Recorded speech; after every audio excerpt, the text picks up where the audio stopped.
MS Subbalakshmi గారు పాట పాడుతుంటే ఈ దేశానికి చెందని వ్యక్తి, కళ్ళు లేవు, చెవులు లేవు, మాట్లాడితే ఎవరికి అర్థం కావు, హెలెన్ కెల్లర్ అని ఆవిడ విదేశాల నుంచి వచ్చి ఆవిడకో శక్తి ఉండేది. ఆవిడ కళ్ళు లేకపోయినా ఎవరినైనా ముట్టుకుంటే ఆ వ్యక్తి యొక్క బలము బలహీనత అన్నీ చెప్పేసేది. ఆశ్చర్యపోయి హెలెన్ కెల్లర్ భారతదేశానికి వచ్చినప్పుడు అప్పటి ప్రధానమంత్రి జవహర్లాల్ నెహ్రూ గారి పిలిపించుకుని తనని ముట్టుకోమన్నారు. హెలెన్ కెల్లర్ నెహ్రూ గారిని ముట్టుకుని నెహ్రూ గారి బలాలు బలహీనతలు ఆయన జీవితం అన్ని చెప్పేసి, అటువంటి హెలెన్ కెల్లర్ ఎంఎస్ సుబ్బలక్ష్మి గారు పాట పాడుతుంటే ఆవిడ వినలేరు. సుబ్బలక్ష్మి గారి పక్కనే వేదిక మీద కూర్చుని కంఠం కింద చెయ్యి పెడతానని అడిగారు. సుబ్బలక్ష్మి గారు అంగీకరించారు. ఆవిడ వన్రాయ్ ఇల్లం గోవిందా అన్న కీర్తన పాడుతుంటే కంఠం కింద వేలు పెట్టి వలవల వలవల ఏడ్చేసి, ఈమె గాయకురాలు కాదు, ఈమె గంధర్వకాంత, ఇది దేవతలు మాత్రమే పాడగలిగిన పాట, ఇది మనుష్యులకు సాధ్యం కాదు.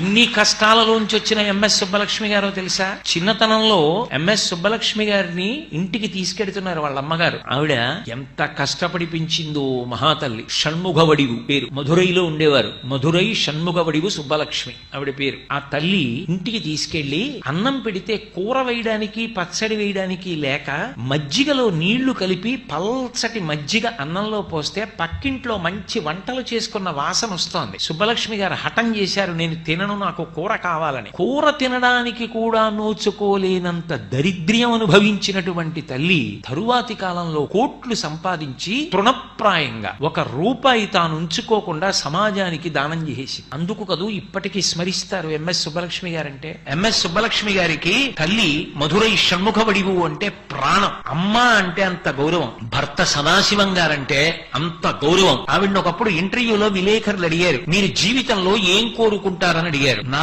భర్త తర్వాత ఒక నిమిషం కూడా నేను బ్రతకకూడదని కోరుకుంటున్నాను, నా భర్త కన్నా ముందు వెళ్ళిపోవాలని కోరుకుంటున్నానన్నారు. అంత గొప్ప ఇల్లాలు.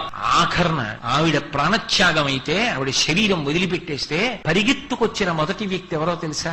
భారత రాష్ట్రపతి పదవిలో ఉండి విమానం ఎక్కి ప్రత్యేక విమానంలో చెన్నై వచ్చి ఆమె శవపీఠిక ముందు చేతులు కట్టుకు నిలబడి కందుల వెంట బాష్పధార కారుతుండగా అబ్దుల్ కలాం గారు ఒక మాట చెప్పారు, నాకు ఈ లోకంలో 3 తల్లులు ఉన్నారు. మొదటి తల్లి నాకు జన్మనిచ్చిన మా అమ్మ, రెండవ తల్లి ఈ దేశమాత, మూడవ తల్లి ఏ తల్లి సంగీతం వింటే నేను కష్టాలు మరిచిపోయానో ఆ సుబ్బలక్ష్మి గారిలో నేను తల్లిని చూశాను. ఇవాళ నేను ఇంకొకసారి తల్లిని పోగొట్టుకున్నానని శవయాత్రలో సుబ్బలక్ష్మి గారి శరీరాన్ని తీసుకెళ్తున్నప్పుడు ముందు నడిచి వెళ్ళాడు ఆయన భారత రాష్ట్రపతిగా.